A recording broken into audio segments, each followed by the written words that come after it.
Oh, magnify the Lord with me. Let us exalt his name together. Good morning and welcome to Hope from the Hill. I am Anthony Michael Chandler and I'm so excited that you've joined us today. Don't you change your channel. God has a word for you today. God came to tell you today that forever I'll love you, and that's how long I'll love you. Yes, I'll love you forever.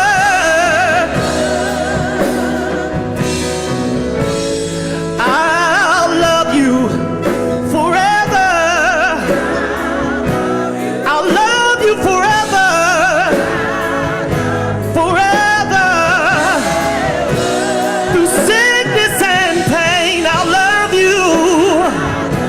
And I'll be there too to protect you.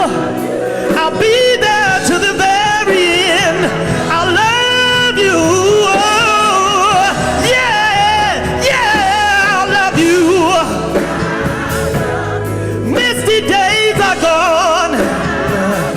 I'm here to stay with you. I'll love you forever. God, I deny myself and I bathe myself in you. God, you wrap me in your arms. I'll love you. I'll love you forever. Oh, forever and ever and ever and ever. Forever and ever and ever. Come on, that's a long time. Forever and ever and ever. Yes. Yes. Yes. Forever and ever and ever. Forever and ever and ever. I love you. Forever. Come on. Come on. This is the last time. Say forever and ever and ever. My heart goes out to you.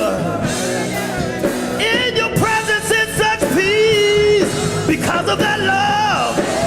His love surpasses all understanding. Yet when I mess up, you still love me. I can't count the many times that you love me. Oh, oh, yeah, yeah, I'll love you forever. That's a long time to love me. Through my sickness, I love you forever. Forever is a long time, and that's how long I'll love you. Deacon Taylor, my big brother, shared this story with me about a week ago. He said there was a story about a snake who was hit by a car. Story of a snake who was hit by a car. A woman picked him up and then feeds him and gets him back to full state of health. But then the snake bit her, injecting her with his deadly venom. On her deathbed, the woman asked, "After all I did for you, why did you bite me?" The snake replied, "You knew I was a snake when you picked me up." Has anyone in this room, just like this woman, ever provided assistance for a snake? Has anyone ever lended money to a snake? Has anyone in this room ever provided room, clothing, or even food to a snake? You don't have to respond out loud when I ask this question, but has anybody ever been in love with a snake? Many of you already know that I'm a child of the 70s when there was some real music, and there was a group, some of you may remember them, they were called The Undisputed Truth. And around 1971, they had a hit single entitled Smiling Faces. Let me remind you of the word smiling faces. Sometimes they don't tell the truth. Smiling faces tell lies. I got proof. Smiling faces. I'm telling you, beware, beware of the handshake that hides the snake. Listen to me now. Beware of the pat on the back. It just might hold you back. Smiling faces, sometimes they don't tell the truth. Friends, you ought to beware of smiling faces. Beware of the snakes. And I had to learn this the hard way, deacons, but a snake is a snake. And the problem that too many of us have made is this: we keep trying to allow snakes to be our pets. A snake is not a pet. You see, snakes are different from other creatures. A caterpillar transforms into a butterfly. A piglet grows up and becomes a pig or a hog. A foil becomes a horse. A cub matures and becomes a bear. A squeaker flaps her wings and becomes a pigeon. A kitten drinks enough milk and becomes a cat. A puppy matures and becomes a big dog. But a snake is a snake. Whether it's a garden snake or a rattlesnake, a snake is a snake. And just because a snake is not moving, that doesn't mean that snake is dead. Preach, Pastor Chandler. And what I've learned, deacons, pastoring black folk, is this: a quiet snake is the worst snake of them all. A quiet snake is like people who throw rocks at you and then they hide their hands. And I don't know who I'm talking to, but there are some people wondering why you stop talking to them and why you don't fool with them anymore. And I've got a funny feeling that one or two of them might be in here this morning. You used to roll with them, but now you don't fool with them like that. And you don't because you one day discovered that they is a snake. And what you need to know is this: even when a snake sheds its skin, it's still a snake. Even when a snake puts on its uniform, it's still a snake. Even when a snake is wearing a robe, it's still a snake. Even when that snake is smiling and grinning in your face, that snake is still a snake. And I can't tell who's liking this sermon. Y'all so quiet today, but I guess you can tell I don't like snakes. Snakes are creepy and sneaky. Some of you may remember the movie years ago that featured Samuel Jackson. It was entitled Snakes on the Plane. That was a crazy movie, wasn't it? But if you remember the movie, if you know the movie, you remember that the snakes were quiet and still when the plane was at the terminal. When the plane was on the runway, the snakes were quiet. If you remember the movie, the snakes really didn't start hissing, making noise, and causing havoc until the plane was in the air. Sometimes snakes don't reveal themselves until after you've taken off. Preach, Pastor Chandler. They were cool when you were on that level, but now that you're hot and flying high, now they're talking about how you have changed and how you are no longer a people person. No, it's not that I'm no longer a people person. I'm just no longer a stupid people person. Preach, Pastor Chandler. Can I please take a moment and talk to somebody who's in church, but right now they're wondering and asking the question, God of all times, why now? I'm just getting over the hurt of what the last person did to me, and now I got to deal with this snake. God, why now? I thought he could be trusted. I thought she would keep her mouth shut. I thought I had finally found someone, a ride or die, ace, boom, coon, my day one, my soulmate. But now I find out that the person I thought was my friend is the person who is killing me softly.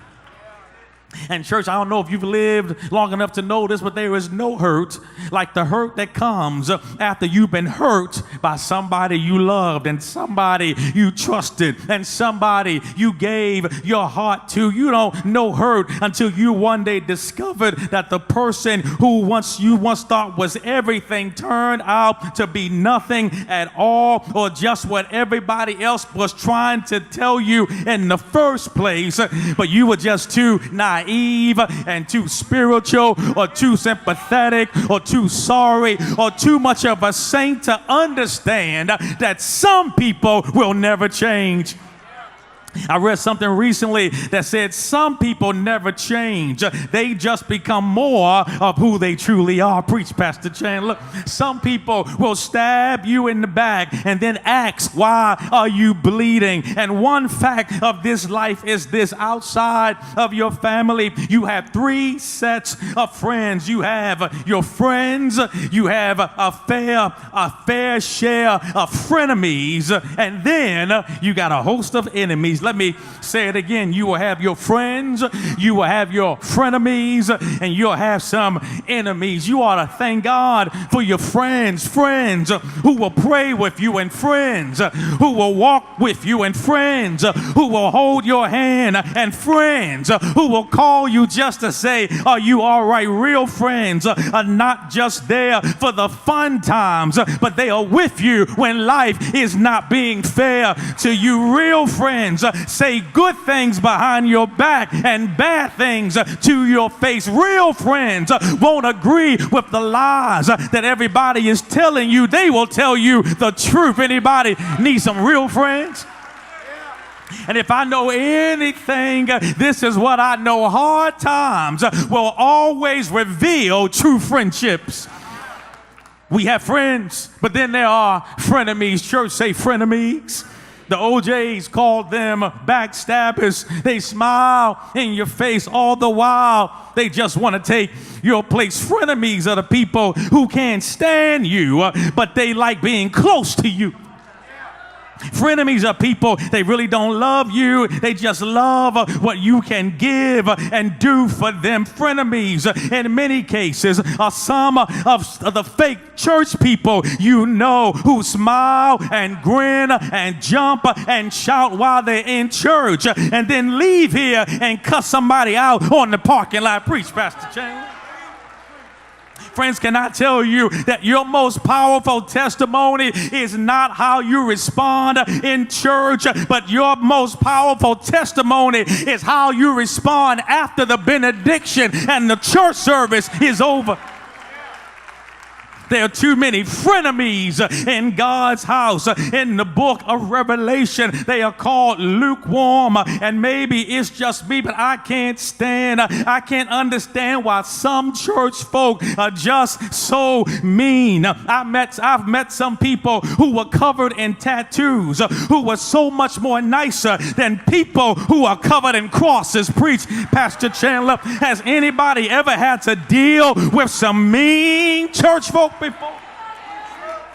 I mean, church folk who say they love God, but they can't get along with anybody. Mean church folk who shout in church, but then leave church and smoking a cigarette on the corner. Some nice, nasty, mean church folk who can say big words like hallelujah, but can't say small words like hi and hello. Church folk who get an attitude when you sit in the seat they think belongs to them on Sunday morning. Church folk who get saved and then they forget about what God saved them from, and how God delivered them, and how God used to pull them out of some of those old hangout spots like the Sahara Club or the Purple Pit. Some of y'all used to get your groove on at the Military Retirees Club or on Ebony Island, and I saw some of y'all at Ivory's. Don't look at me like that.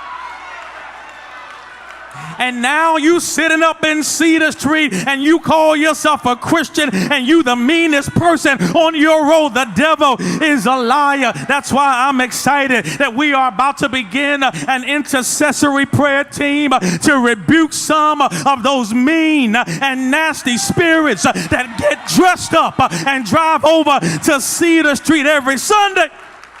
And some of us need to stop tolerating these spirits and start pleading the blood of Jesus and say, I rebuke you, Satan, before you disrupt my worship. I rebuke you, Satan, before you rub somebody else the wrong way. I rebuke you, Satan, before you cause another soul-seeking God to leave here hurt and wounded by church folk. You got to say, I rebuke you, Satan. Somebody needs to go to war against the spirit of of Ichabod and say, not in my church. This is the house of prayer, and this is the house of worship, and this is the house of deliverance, and this is the house where people can be set free. Look at somebody and say, not up in here, not up in here.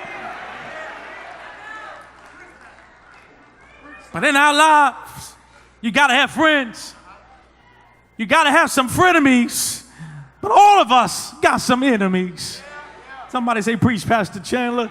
All of us got some enemies. I don't care how good you are, somebody doesn't like you. I don't care how gifted you are, somebody can't stand you. I don't care how anointed you may be, there is somebody who ain't feeling the ghost in you. I don't care how well you do what you do, there is somebody who is saying, is that all you got? I got to hurry along, but there are two lessons that I need to share from part A of verse 5, just leaning first of all on the first two words where David says he prepares. Yes, David says he prepares. Notice, preachers, he doesn't say he completes, nor does he say he finishes. He doesn't say none of that. He says he prepares. He begins. He starts something. The first lesson that I need to share with you is that there will be friction with your favor. Yes, you can't have favor without some friction, without some resistance, without some arrested development. David, the brother we've been talking about since January, here in verse 5 of Psalm 23, it is clear, deacons, that David has some enemies. And it is clear because he is writing about them, but what he's written, it sure does make this bald-headed preacher feel good, because in this verse he says that God prepares a table right in the presence of your enemies. I like the way Eugene Peterson said it. He said, God, you serve me a 6-course dinner right in front of my enemies. If you know anything about David, friends, you know that David had his share of enemies. When Samuel came to his father's house looking for a new king, but none of them were the first, second, or third round draft picks. But here comes this 8th round draft pick. He was young, he was inexperienced, he was unknown and unpopular, but he had a good heart. And we learned something about God all because of David, and that was that man looks at the outward appearance, but thank God, God sees the heart. David had haters. In chapter 17 of 1 Samuel, Goliath called him a boy. And even today, if you want to make a grown man angry, especially a brother who's been kissed by the sun, if you want to bring out the thug in that brother behind the titles and behind the degrees and the certificates, call him a boy. Goliath hated David. But if you travel to 2 Samuel chapter 21, read it when you get home. Goliath wasn't the only giant that David had to deal with. In chapter 21, you will discover that David had some new giants who were of the same bloodline as Goliath. I wish I had time to deal with the text, but what I need you to know today is this: Goliath wasn't the only giant he had to deal with. Goliath had some cousins that kept this thing going on. What are you saying, Pastor Chandler? All I'm trying to say is this: don't be fooled. Once you have killed Goliath, you need to enjoy the moment, but trust me, just as soon as you start to get comfortable, Goliath's cousins are coming around the corner. But if you know the journey of David, you also know that Saul hated David. Read 1 Samuel chapter 18 when you get home, because there you will discover that Saul wanted to kill David, all because one day he heard the voices of Cedar Street singing. Saul kills his thousands, but David kills his 10,000s. David had some haters, and I know I pastor some seasoned saints who may not know what a hater hater is. So let me learn you something today. Haters are often people who hate you because everybody else loves you. Haters are like crickets. They make a lot of noise. You can hear them, but you can't see them. And when you walk past them, all of a sudden they get quiet. Don't get quiet on me. I saw an acronym yesterday for haters, and it was having anger toward everyone reaching success. Haters just don't hate on you. They just simply hate on anybody who is successful. And I don't know why I'm schooling my old school saints on haters, because if the truth be told, most of y'all have been dealing with haters all of your life. Many of you have had folk hating on you since you walked across the stage at Maggie Walker or at Armstrong. They've been spending half of their life thinking about you. And this is the crazy thing. They've been hating on you, but you ain't thinking about them. Am I talking to anybody in church? I'm talking to somebody who sometimes wishes that you could have a one-on-one conversation with your haters just to inform them that they have full access to the same God that you serve. Look at somebody and say, you got full access. You got this favor that I have should not be the reason of more hatred. Nah, it should not make you hate me. It should make you want to hear from me. Yes, there are people who are hating on you, but guess what? They have never heard from you. They've heard about you, and they've heard what people have said about you. But if you want to know something about me, don't ask my neighbor. Come on and talk to me, because if you are like me, and I don't believe I'm alone when I say this, Nisi, but there are people who are hating, but they've never heard your whole story. But I dare you just reach over and touch somebody and say, hear this from me. Come on, say, hear this from me. My life has not always been this good. My situation has not always been on the up and up, but with all of this favor has been some friction. I've been hurt, and I've been broke, and I've been sick, and I've been down, and I've been lied on, I've been misunderstood, I've been fired, I've had to cry, I've lost some sleep, I've lost some friends, I've hurt some people that I love. So the next time you hate on me for how I'm living now, and for how I'm smiling now, and for how I rejoice now, before you hate on me, you gotta hear and know that if it had not been for the Lord who was on my side, I don't know where I would be.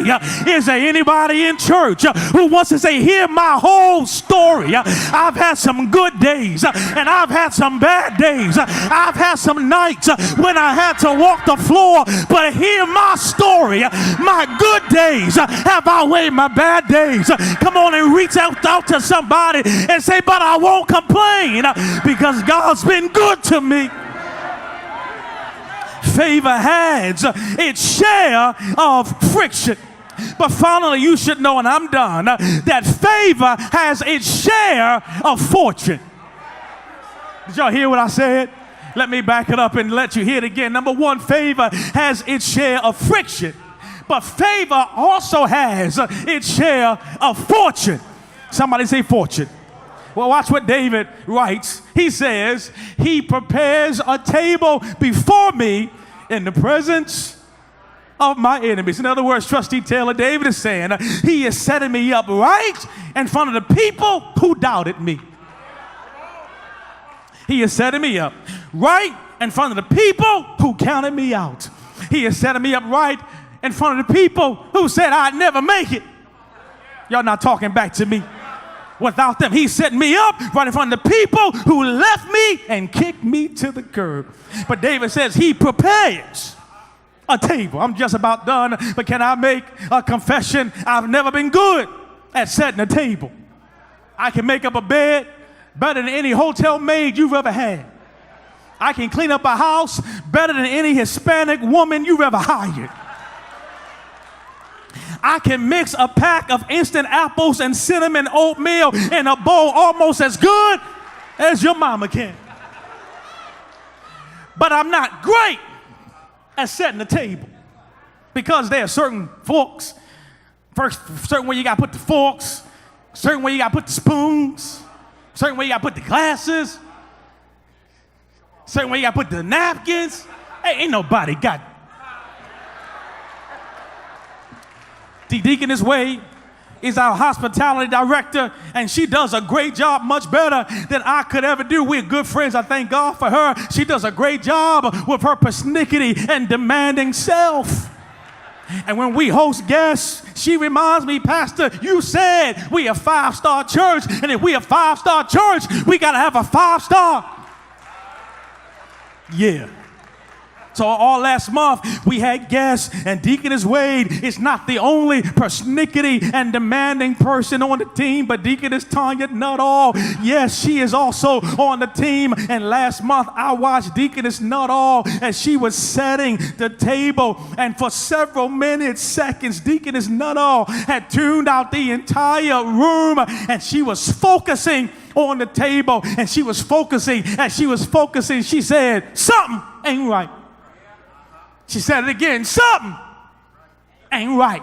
You know a black woman is serious when she puts her hand on the hip.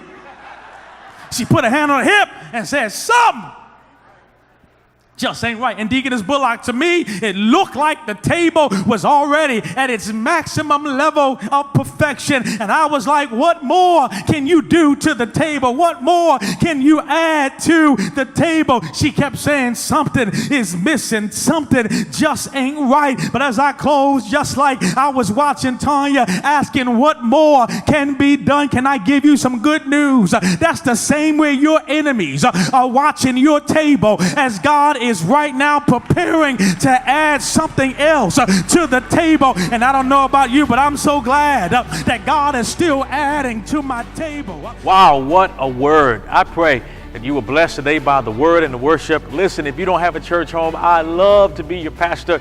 We have another service today that begins at 10:45. You have enough time to drive on over to Cedar Street and have some good church with us.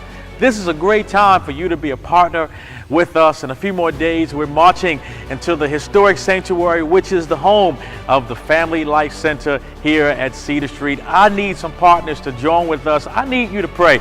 Ask the Lord to place a seed on your heart so that you can be a blessing to the house of God. We need your blessings. We need your support. More importantly, we need your prayers. I pray that you were blessed today by our broadcast. If you don't have a church home, you still have time to come on over. Until next time, be blessed and know that God loves you, and so do we.